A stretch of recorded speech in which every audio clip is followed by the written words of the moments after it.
Hello ladies and gentlemen, ati none muri aka kanya nkuzanye iki? Uzanye ko wakihangira Facebook account wowe ubwawe cyangwa se no mu gihe yakunaniye ukaba wabasha kuba wayisibira. Sasa bidatinze reka dutangire.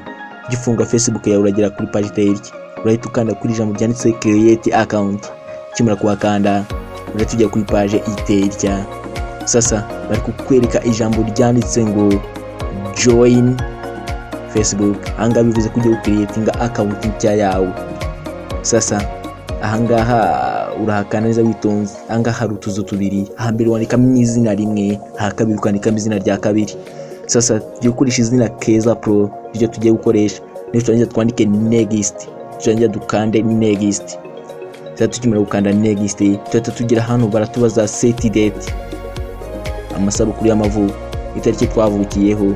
Tukimara kubikanda neza cyane, tumira kubisetingamo, tuhita dukanda hano handitse set.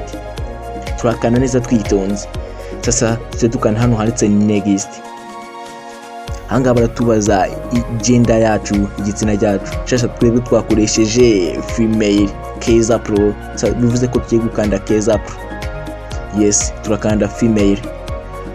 Hangaha baratubaza ati nomero ya Facebook. Sasa nga dufite option ebyiri, ushobora gukoresha email cyangwa se telefone, ariko twe tugiye gukoresha telefone. Tuhita dukanda next. Kimara gukanda next, turahita tugera kuri page tail. Ahangaha baratubaza password yandika neza witonze, kuko ni bigiye kugufasha kuzajya winjira kuri account yawe neza witonze. Sasa twe tugiye gukoresha Rwanda. Iyi password murayibona neza cyane. Yes, hangaha baratubwira ati save your info. Hanga tugiye kwemeza amakuru yacu. Sasa ngaha handitse I agree, tuhita tuhakana neza cyane twemeze ko amakuru yose twatanze yemewe kandi twayashatse neza cyane. Sasa tukimara kuhakanda tuhita tujya kuri page tail. Hangaha bagiye kutwoherereza digital number, imibare 5 bagiye kuyohereza kuri ya nomero yacu. Bidatinze murabibona ko nomero yacu yiste yakira SMS y'imibare 5. Sasa tuhita tuyandikamo neza twitonze. Bashobora kuyohereza kuri WhatsApp cyangwa se bakayohereza kuri number, ariko twebwe twahisemo yuko bayohereza kuri number. Sasa nga turayisetingamo neza twitonze. Tukimara kuyisetingamo tuhita tujya kuri page tail, tuhita dukanda next. Sasa ahangaha baratubaza ati ese turashaka kwadingaho ifoto, ushaka kongeraho ifoto? Yes, tuhita tujya muri galeri yacu turebemo ifoto yacu twifuza, turangiza tubashe kuba twayisetingaho neza cyane. Sasa maribona neza mwitonze. Ahangaha bari kutubwira tuti twakongeraho inshuti. Ahangaha ukihagera urahita ukanda ku ijambo ryanditseho skip, tukanda next. Tukanda ku ijambo ryanditseho next. Ukimara kuhakanda urahita ujya kuri page tail, tukanda skip hejuru. Sasa urayibona neza cyane account yacu dore ngiyi. Hano baba bari kuguha inshuti. Ahangaha baguha inshuti kugira ngo zitangirane nazo. Yes, account yacu twamaze kuba twayigeraho. Sasa account yacu murabona ko byabaye account neza cyane. Murabona ko na video zigaragara ndetse n'amapost y'abandi agaragara neza cyane. Sasa hanga ukanda like cyangwa se ugatanga reaction yose ushaka. Sasa tuhita dukanda hano mu nguni y'ibumoso y'iburyo. Turangiza turebe profile yacu. Yes, profile yacu murayibona neza cyane. Murabona ko account yacu baje kuba active.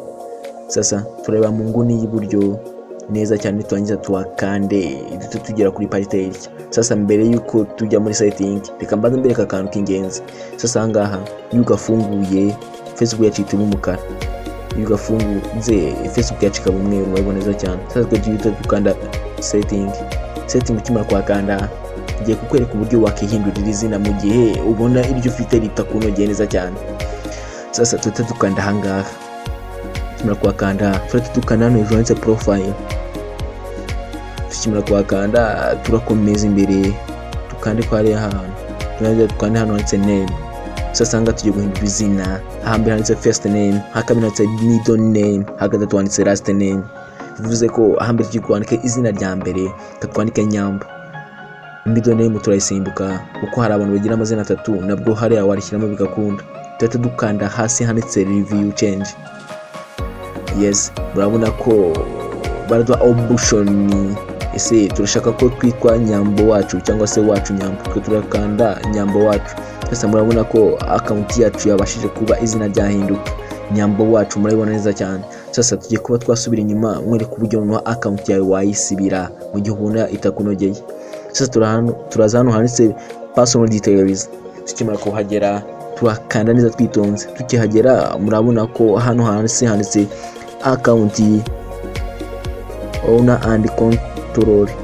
Yes, hano niho dushaka gukanda, murabibona neza cyane. Hanga niho tugiye kuba twakanda kugira ngo tubashe kuba twasiba account yacu yatunaniye.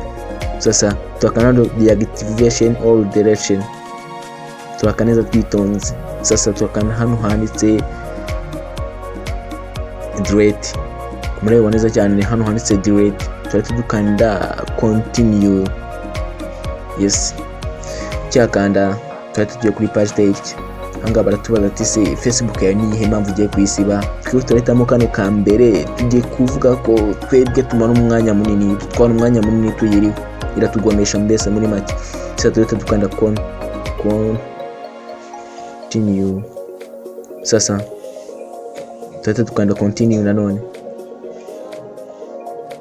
Kimara gukanda continue tuzajya kuri page ya e-tech. Hanga bari kutubaza ya password yacu twanditse mu mbere yacu dukere account, murabyibuka neza cyane twakoresheje ijambo Rwanda.